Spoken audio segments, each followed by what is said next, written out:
제로투원 미래를 향해 도전하라. 사람을 채용하려고 면접을 볼 때 내가 자주 하는 질문이 하나 있다. 정말 중요한 진실인데 남들이 당신에게 동의해주지 않는 것은 무엇입니까? 직설적이고 쉬운 질문 같지만 실제로는 아주 답하기 어려운 질문이다. 우선 지적인 측면에서 이 질문은 답하기가 쉽지 않은데, 왜냐면 우리가 학교에서 배우는 모든 지식은 당연히 사람들이 모두 동의한 내용이기 때문이다. 또 이 질문은 심리적으로도 답하기가 매우 어려운데, 왜냐하면 응답자는 그게 일반적인 견해가 아니라는 것을 알면서도 대답을 해야 하기 때문이다. 뛰어난 생각은 흔치 않다. 하지만 천재적인 아이디어보다 더 희귀한 것은 바로 용기다. 면접 때 내가 자주 듣는 대답은 다음과 같은 것들이다. 망가진 우리 교육 시스템을 고치는 일이 시급합니다. 미국은 예외적인 나라예요. 신은 없습니다. 이것들은 모두 좋은 대답이 아니다. 첫 번째와 두 번째는 진실일 수도 있지만 그렇게 생각하는 사람이 이미 많고, 세 번째는 아주 흔한 논쟁이 한쪽 주장일 뿐이다. 반면에 좋은 대답은 다음과 같은 형식을 취해야 한다. 대부분의 사람은 X라고 믿지만 진실은 정반대예요. 나 자신이 어떤 대답을 갖고 있는지는 이 장 뒷부분에서 확인하게 될 것이다. 그렇다면 통념과 반대되는 생각을 묻는 이 질문이 미래와 대체 무슨 관련이 있는 걸까?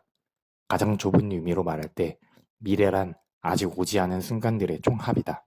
그러나 미래가 현재와 뚜렷이 구별되고 또 중요한 이유는 아직 일어나지 않은 순간이라서가 아니다. 미래가 중요한 것은 그때가 되면 세상이 지금 우리가 보는 세상과는 다를 것이기 때문이다. 따라서 우리 사회가 앞으로 100년간 조금도 바뀌지 않는다면 미래는 아직 100년도 더 남은 일이 된다. 하지만 앞으로 10년간 많은 것이 급격히 바뀐다면 미래는 바로 코앞에 와 있는 셈이 된다. 미래를 정확히 예견할 수 있는 사람은 아무도 없다. 그러나 두 가지 사실만큼은 확실하다. 첫째, 미래는 지금과는 다를 것이라는 점. 둘째, 그래도 미래의 뿌리는 현재의 세상일 것이라는 점이다. 사람들이 통념과 반대되는 위견이라고 말하는 답은 대부분 현재를 바라보는 시각의 차이를 드러낸다. 여기에 훌륭한 대답을 내놓을 수 있다는 것은 그만큼 그 사람이 미래를 잘 들여다본다는 뜻이다. 0에서 1로 진보된 미래. 미래를 생각할 때 우리는 진보된 미래를 꿈꾼다. 이때의 진보란 둘 중 하나다. 먼저 수평적 진보 내지는 확장적 진보가 있다. 이는 효과가 입증된 것을 카피하는 것, 즉 1에서 n으로 진보하는 것을 뜻한다. 수평적 진보는 우리가 이미 그 모습을 알고 있으므로 쉽게 상상이 된다. 두 번째는 수직적 진보 내지는 집중적 진보다. 이는 새로운 일을 하는 것, 즉 0에서 1로 진보하는 것을 뜻한다.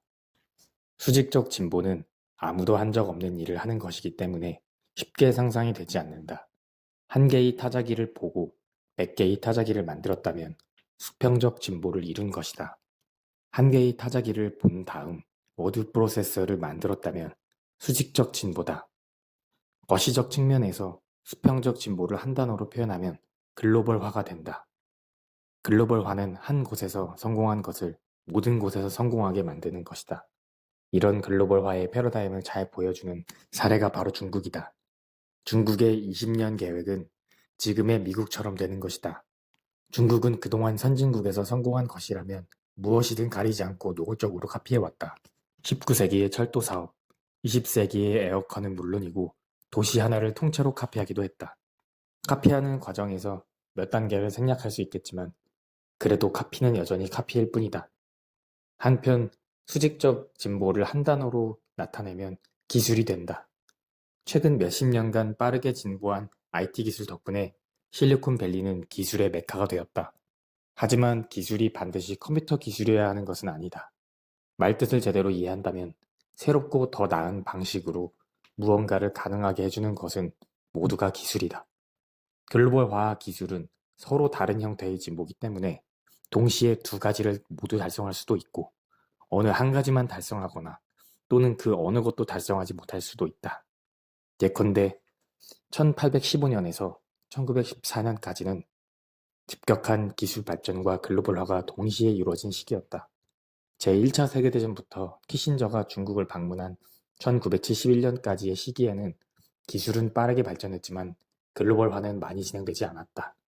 1971년 이후에는 글로벌화는 빠르게 진행되었으나 기술 발전은 대부분 IT 분야로 한정되었다. 이렇게 한동안 글로벌화가 진행되고 나니 자연히 다들 향후 몇십 년간은 여러 가지 융합과 획일성이 확대될 것이라고 생각하게 되었다. 우리가 일상적으로 쓰는 몇몇 용어들만 보더라도 우리는 기술의 역사적 종말 같은 것을 믿고 있는 것 같기도 하다. 세계를 소위 선진국과 개발도상국으로 나눈다는 것부터가 선진국들은 이미 성취할 수 있는 것을 모두 이루어냈고 빈민국들은 그저 따라잡아야 한다는 뜻을 포함한다. 하지만 내 생각은 다르다.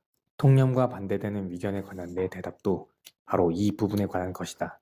대부분의 사람들은 글로벌화가 전 세계의 미래를 결정할 거라고 생각하지만 진실을 말하자면 기술이 더 중요하다. 기술의 변화 없이 앞으로 20년간 중국이 에너지 생산량을 2배로 늘린다면 대기오염 역시 2배가 될 것이다.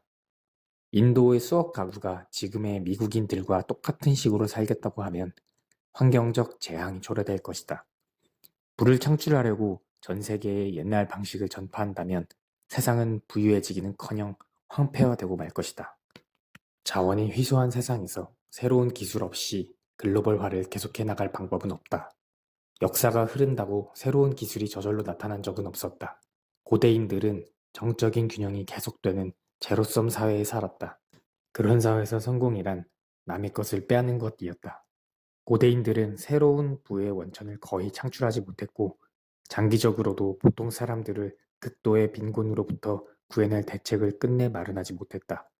그러고 나서 1만 년이 흐르는 동안 원시시대의 농경, 중세의 풍차, 16세기 천문 관측기와 같은 간헐적 진보가 일어났다. 그리고 1760년대에 증기기관이 출현하면서 현대사회는 갑자기 폭주하는 기술적 진보를 경험했다. 이런 추세가 대략 1970년대까지 이어진 결과 우리는 이전 세대들이 상상조차 할 수 없었던 풍요로운 사회를 물려받게 되었다. 우리 부모 세대와 조부모 세대, 그러니까 1960년대 말을 제외한 모든 세대는 이와 같은 진보가 계속해서 이어질 거라고 생각했다. 주 4일제가 되기를 손꼽아 기다렸고 에너지 가격이 너무 낮아서 단위 가격을 매기기도 힘들게 되길 바랬으며 달에서 여름 휴가를 맞이하게 될 줄 알았다. 그러나 그런 일은 일어나지 않았다. 스마트폰은 우리 주변만 있게 만든 것이 아니라 우리 주변이 이상하게도 구식이라는 사실까지도 잊어버리게 만들었다. 20세기 중반 이후 극적인 개선을 이룬 분야는 컴퓨터와 통신밖에 없다. 그렇다고 해서 우리 부모 세대가 더 나은 미래를 꿈꾼 것이 잘못이라는 얘기가 아니다. 다만 더 나은 미래가 저절로 찾아올 거라고 생각한 점이 잘못이었다. 지금 우리는 21세기를 20세기보다 더 평화롭고 번창하는 시대로 만들어줄 새로운 기술을 상상하고 또 창조해야 하는 어려운 도전에 직면해 있다. 신생 기업과 새로운 생각, 새로운 기술은 새로운 모험, 즉 무언가를 새로 시작하며 나타나는 경우가 많다. 정치에서는 미국 건국의 아버지들, 과학에서는 영국의 왕립 학회, 비즈니스에서는 페어차일드 반도체의 8인의 배신자들을 보면 알 수 있듯이 세상을 더 나은 곳으로 변화시킨 주체는 일종의 사명감으로 똘똘 뭉친 소규모 집단들이었다. 그 이유를 가장 쉽게 설명하자면 역으로 소규모가 아니면 불가능하기 때문이다. 큰 조직에서는 새로운 것을 개발하기가 어렵고 혼자서 새로운 것을 개발하기는 더더욱 어렵다. 관료제적 계급 조직은 행동이 굼뜰 수밖에 없고 이해관계가 단단히 맞물려 있는 조직은 위험을 감수하지 않게 된다. 변비에 걸린 것처럼 제 기능을 못하는 조직에서는 실제로 일을 하기보다 일이 진척되고 있다는 신호만 내보내는 편이 승진에는 오히려 더 유리하다. 지금 다니는 회사가 이렇다면 당장 그만두는 편이 낫다. 그러나 반대편의 극단을 보면 외톨이형 천재는 예술이나 문학의 고전을 남길진 몰라도 산업 하나를 통째로 읽을 순 없다. 신생 기업이 제대로 돌아가려면 사람들과 함께 일해야 한다. 다만 그 규모는 실제로 뭔가를 할 수 있을 만큼 작게 유지되어야 한다. 좀 더 적극적으로 정의를 내려보면 신생 기업이란 지금과는 다른 미래를 만들기 위한 당신의 계획을 납득시킬 수 있는 최대치의 사람들이다. 신생 기업이 가진 장점 중에서 가장 중요한 것은 새로운 생각이다. 새로운 생각은 민첩함보다 더 중요하다. 그리고 규모가 작아야 생각할 공간이 생긴다. 이 책은 새로운 일을 하는 사업에서 성공하기 위해 마땅히 스스로 물어보고 또 답해봐야 할 여러 질문에 관한 책이다. 이 책은 특정 지식의 기록이 아니며 손쉽게 따라할 수 있는 매뉴얼도 아니다. 오히려 이 책은 생각하는 연습을 해보는 자습서다. 왜냐면 생각이야말로 신생기업이 반드시 해야 할 일이기 때문이다. 당연시 생각되는 것에 의문을 제기하고 백지 상태에서 다시 사업을 생각해라.